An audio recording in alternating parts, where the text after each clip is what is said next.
Now we are again working with the ceiling. Actually, we have done this ceiling twice. First time we used the wrong type of glue.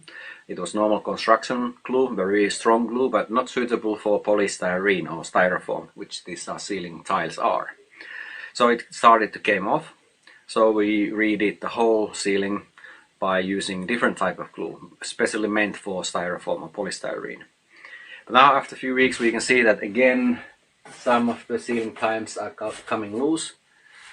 So, well, we don't know exactly the reason why this is happening, but our own speculation, we suspect that it is because that the first glue which we used, we couldn't remove it completely. It was so hardly sticking into this wood.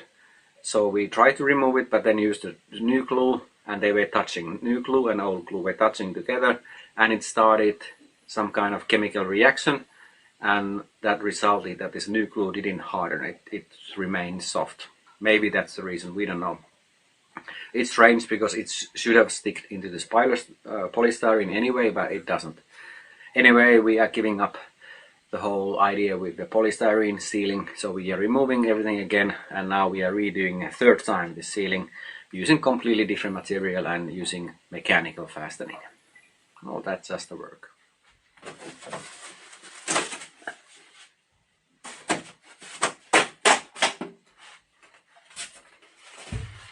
Yeah, it's strange.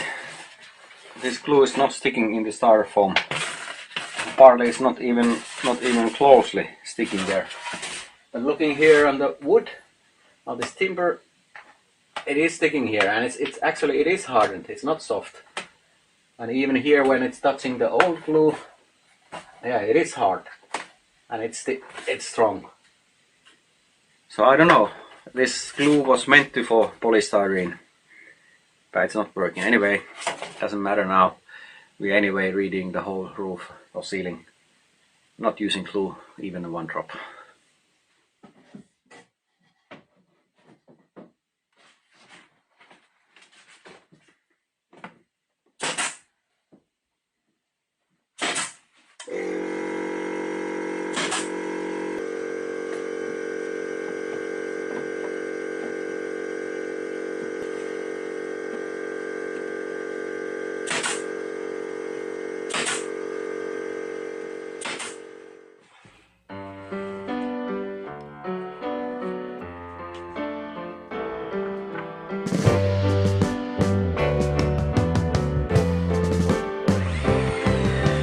Sitting in the basement apartment I rented with you.